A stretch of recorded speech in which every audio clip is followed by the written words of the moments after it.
اگلا سوال اسلام آباد سے محترمہ اقرا صاحبہ پوچھتی ہیں کہ میں فیڈرل گورنمنٹ امپلائی ہوں، گورنمنٹ کار کے لیے قرضہ دیتی ہے 10 لاکھ روپے 5 سال کے لیے، اس کی ماہانہ کی 16,667 روپے ہے، مگر گورنمنٹ 11 عدد اضافی قسطیں بھی لیتی ہے 5 سال کے علاوہ، تو اس طرح گاڑی کے لیے گورنمنٹ سے قرضہ لینا درست ہے یا وہ 11 اضافی قسطیں سود میں شمار ہوں گی؟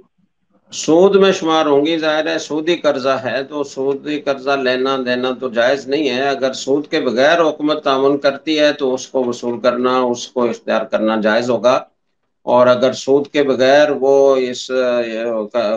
قرضہ دینے پر آمادہ نہیں ہوتی تو پھر سودی قرضہ لے کر گاڑی لینا ٹھیک نہیں ہوگا۔ البتہ اگر کسی نے لے لی تو پھر اس پر یہ نہیں کہا جائے گا کہ اس کار پر سوار کرنا یا اس کو استعمال کرنا یہ ناجائز ہوگا، وہ خریدی ہوئی چیز آپ کے لیے حلال ہوگی، سود ادا کرنے کا گناہ ہوگا۔